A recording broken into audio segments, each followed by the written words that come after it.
Consolidated Fund of India. It is a constitutional fund.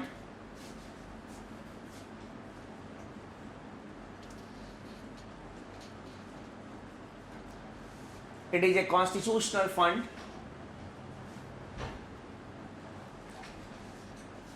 provided under Article 266 of the Constitution.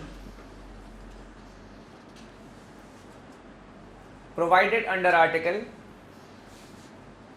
266 of the Constitution.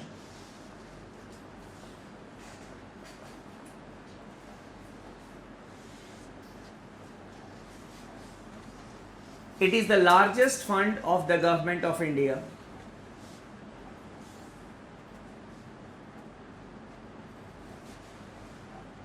It is the largest fund of the Government of India.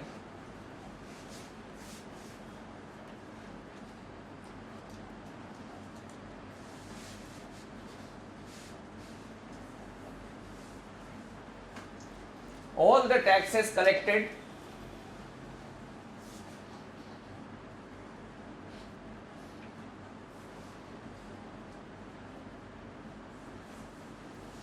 loans raised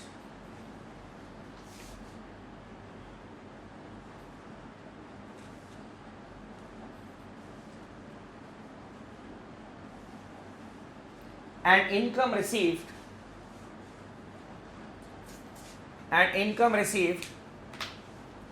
by the Government of India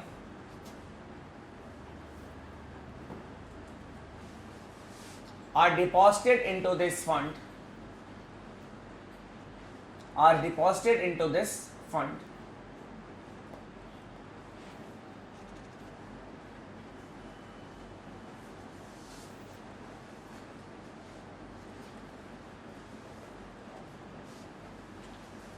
So, all the taxes that we pay to the Government of India, whether it is a direct tax, whether it is indirect tax, all the loans which are raised by the Government of India from international agencies or from any other country, or the income received by the Government of India is its public sector undertakings, all are deposited in the Consolidated Fund of India. It is the largest fund of the Government of India. Next, it is at the disposal of the Parliament. It is at the disposal of the Parliament.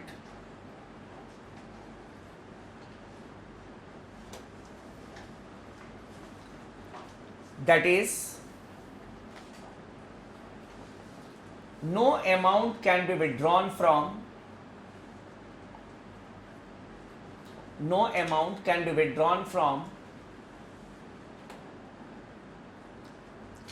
or can be deposited into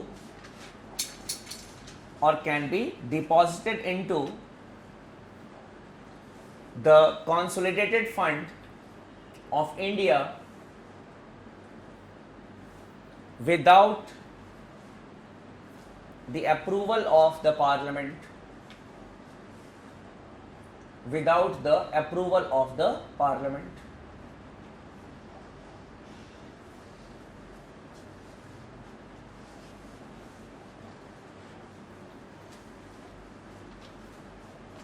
So, here why we also use the word deposited into, because all the taxes which are collected, loans raised, obviously the Parliament's approval is there. Parliament should know that is how much amount the Government of India has received. Clear?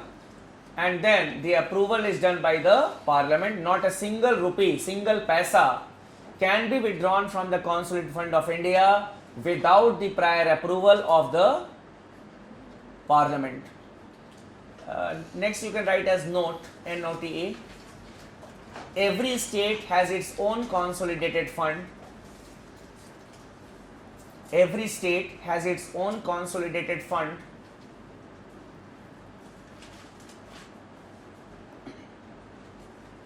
under Article 266.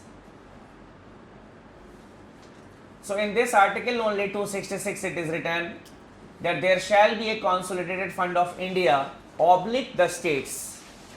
here oblique the states. So in this particular article only, there is a provision for the consolidated fund of the states, and at the state level also, all the taxes collected by the state government, the loans which are raised by a state government, or the income that is received by the state government is deposited in their consolidated fund, and it is at the disposal of their state legislature. Now coming to the second type of fund that we have, it is the public accounts of India.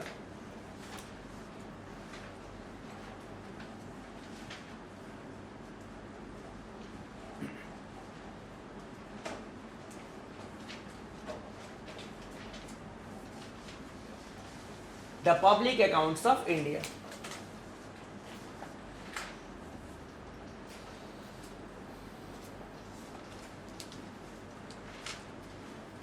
It is also a constitutional fund.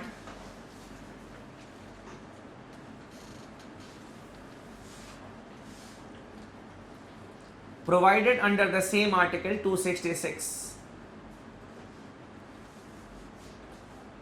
Provided under the same article 266.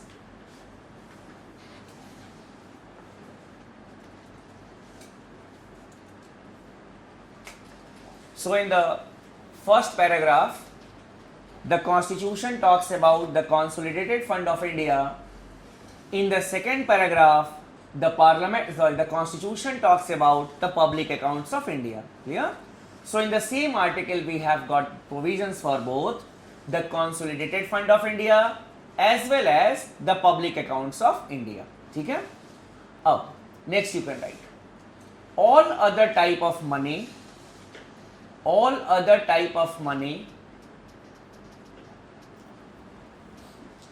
received by the government of India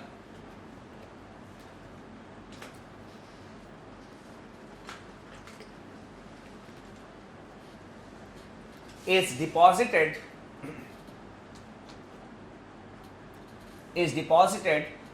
in this fund.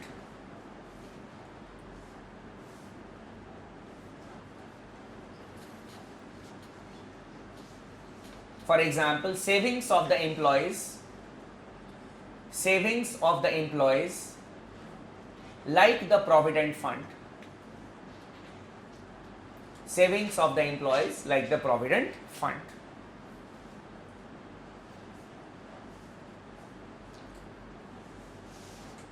It is at the disposal of the executive.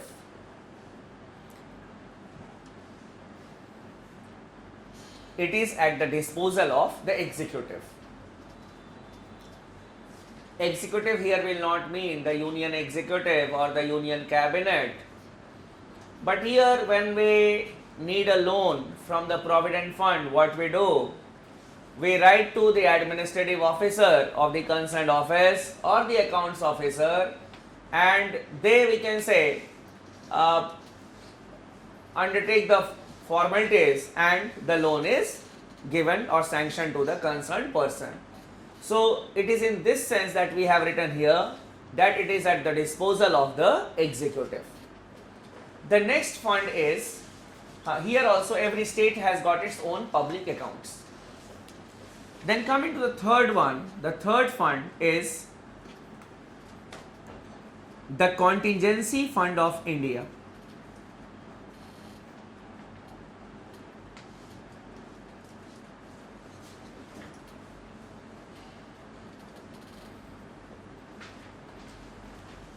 The contingency fund of India. It is a statutory fund.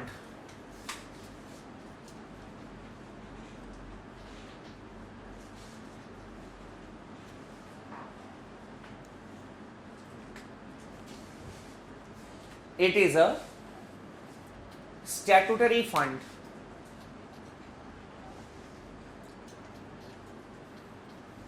You can write further. Article 267. Article 267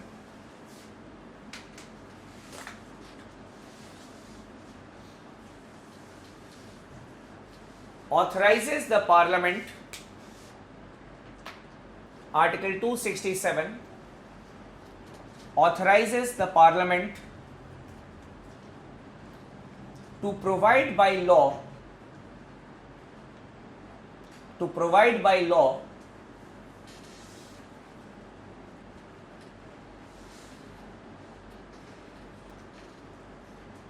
a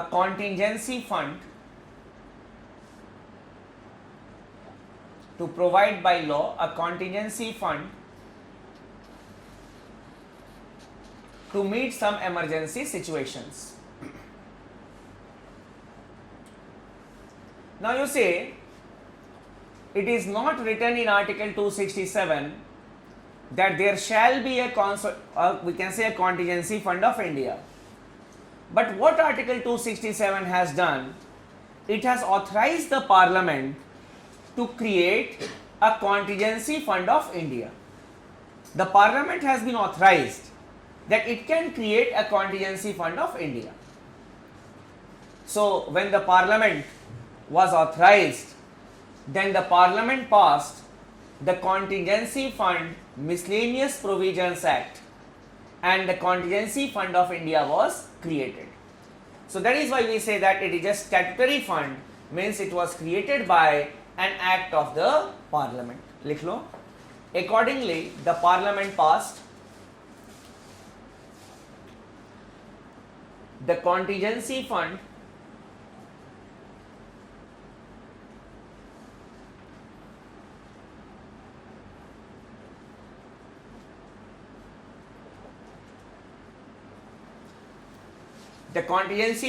Miscellaneous Provisions Act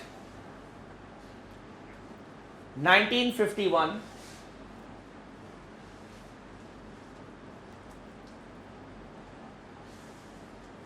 which created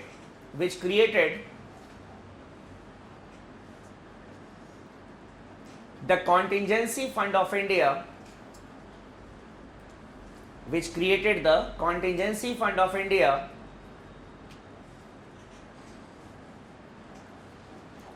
with an upper limit of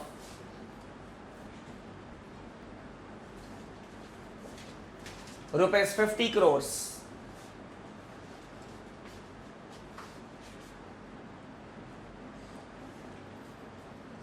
Upper limit of rupees 50 crores. Now the amount has been increased to rupees 500 crores. Now the amount has been increased to rupees 500 crores.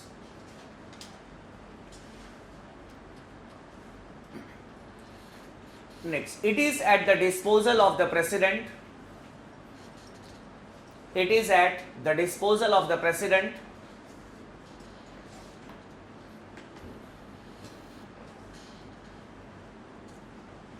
to meet some emergency situations.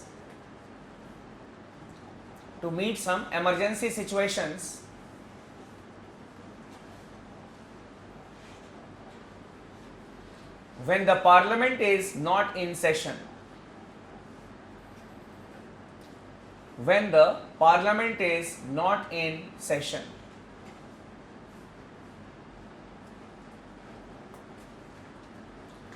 You see, when the Parliament is in session and if there is some emergency situation like a flood in any of the states or an earthquake or any natural calamity, at that point of time the money will be sanctioned, the amount will be sanctioned by the Parliament from the Consolidated Fund of India. But if the Parliament is not in session, for example tomorrow, God forbid, that if there is a major earthquake in any part of the country, or if there is a, we can say, cyclone type of thing, or there is a flash flood, whatever it can be, the Parliament is not in session now, so the President can grant some amount from the Contingency Fund of India. That is the Emergency Fund of India. This is the purpose of having an emergency fund, which is known as the Contingency Fund of India. Now coming to the source of the Contingency Fund of India, लिख लो, source of the contingency fund.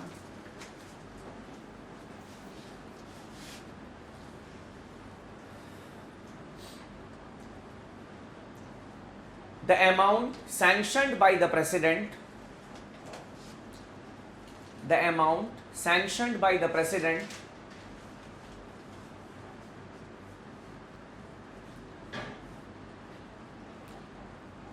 after its approval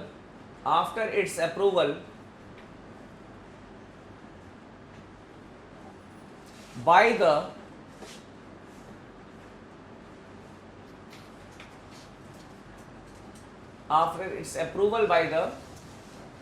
parliament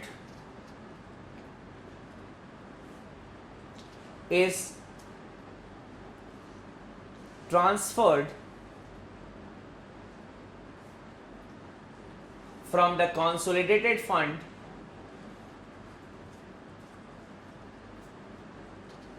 to the contingency fund.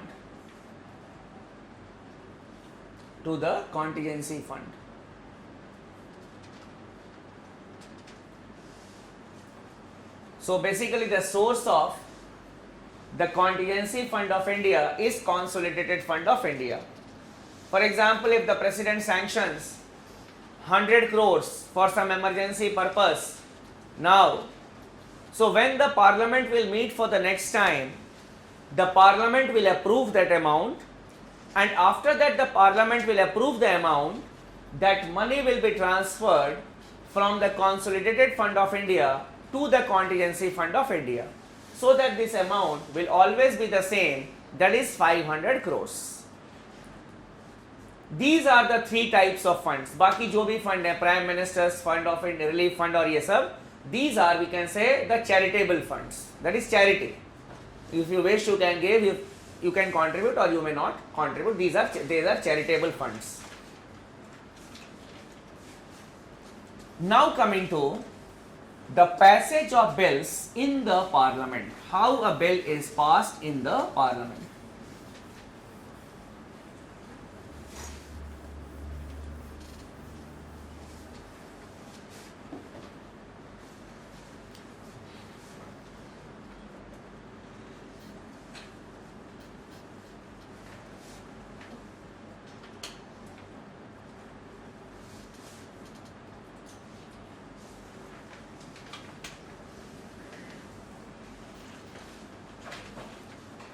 How a bill is passed in the parliament. Any law which is made in this country by the parliament is presented in the form of a bill in the parliament. Before that, I will tell you, there are various types of laws in this country. First of all, the statutes, that is the laws made by the parliament.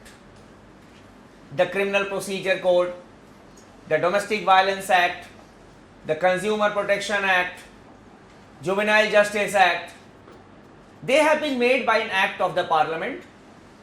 They are laws. They are known as statutory laws.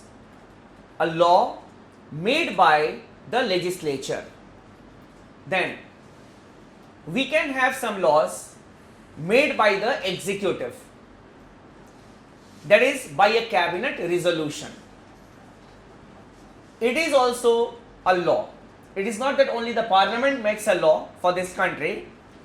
We can have some executive laws, that is they have been made by the cabinet. Then we have ordinances. Ordinances we had discussed, that ordinances are just like the laws of the parliament. They have got equal status that of a law of the parliament or the government of India. And fourth is judicial pronouncements. Judicial pronouncements. Till a law is not made by the parliament, if there is a judicial pronouncement, it will be considered as a law. For example, we don't have a law on euthanasia in this country passed by the parliament, but there is a ruling on euthanasia by the Supreme Court. Till the parliament will not make a law on euthanasia, the judgment of the Supreme Court will be considered as a law. The rulings of the Supreme Court on euthanasia will be considered as a law. Then, in the Vishakha case, the Supreme Court had given some guidelines regarding the how to stop the sexual harassment of women at workplace. Till the Parliament did not pass a law on that, the guidelines which was provided by the Supreme Court in the Vishakha case was considered to be a law. Now the Parliament has made a law in regarding to that. So these are the four types of laws. So never think that only the Parliament is the authority to make laws in this country. Now talking about the parliamentary laws, how a law is made in the Parliament, and it is through the bills. If a law has to be made, then a bill has to be presented in this regard, and after that the needful is done by the Parliament. Four types of bills are presented and passed in the Parliament.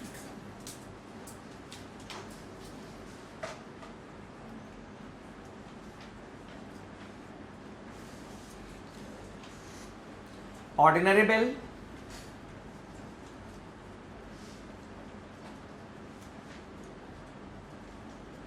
money bill,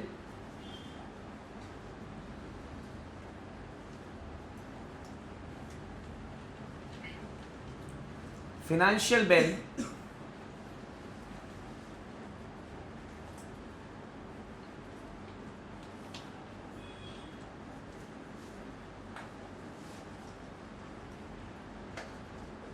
and constitutional amendment bill.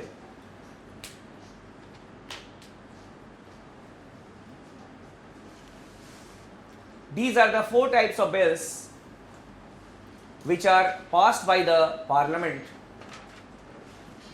The first one is the ordinary bill. Now, if we need to define an ordinary bill, we can simply say that a bill which is not falling in the other three categories will be considered as an ordinary bill. Means a bill which is neither a money bill nor a financial or a constitutional amendment bill will be termed as an ordinary bill, because all the other three types of bills, they have got a particular definition. Now coming to an ordinary bill, how it is passed. You can write the procedure.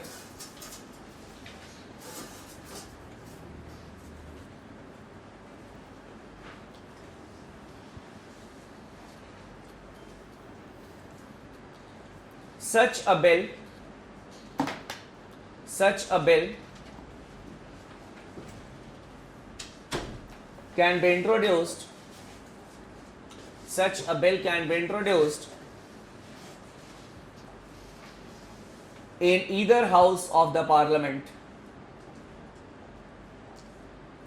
can be introduced in either house of the Parliament.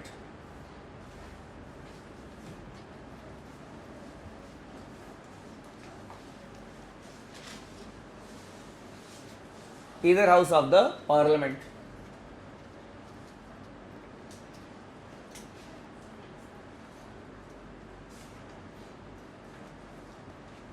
Next, except a bill under Article 3,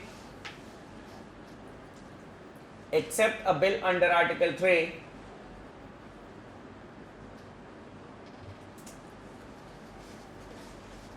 none of the ordinary bills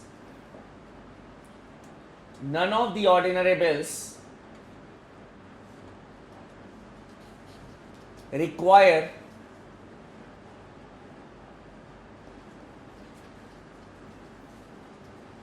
the prior recommendation of the President,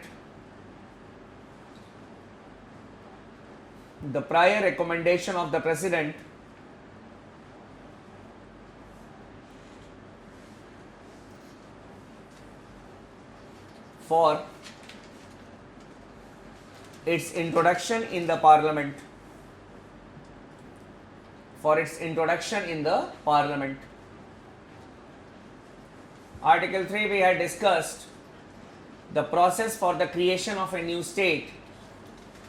So when a bill related to the creation of a new state is presented in the parliament, before that the prior recommendation of the president is required, and that is what we have written here, that except a bill under article 3, none of the ordinary bills require the prior recommendation of the president. Next, both the houses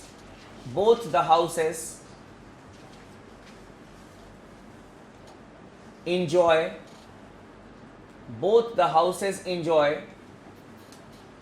equal legislative jurisdiction. Both the houses enjoy equal legislative jurisdiction in regard to an ordinary bill. In regard to an ordinary bill.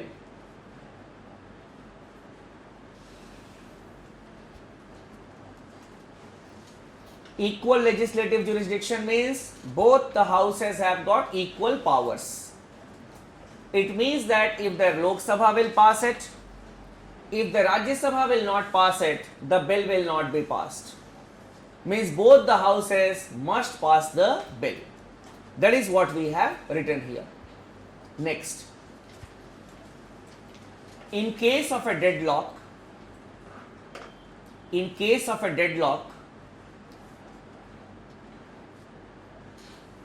joint session can be convened. In case of a deadlock, joint session can be convened.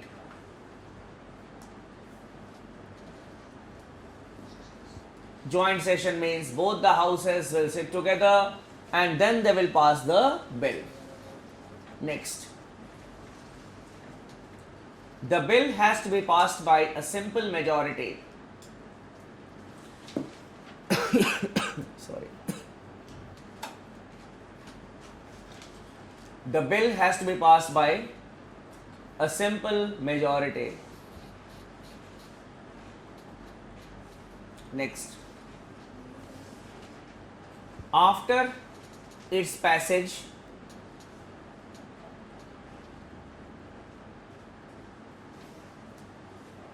in the parliament,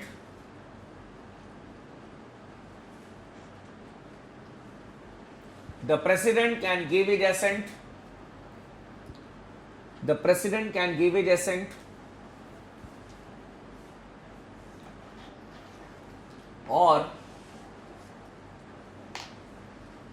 he can send the bill,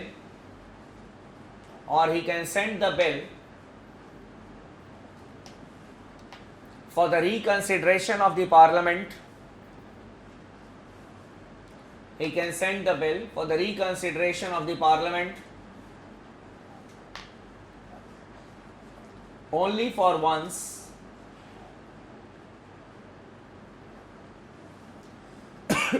that is suspensive veto we say, or he can declare that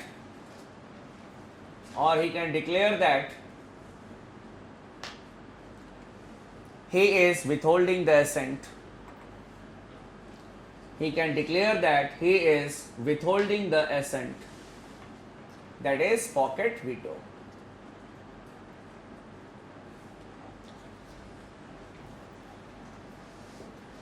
Now I had used the word deadlock when I was making you to write the procedure for the passage of an ordinary bill, that in case of a deadlock, joint session can be convened.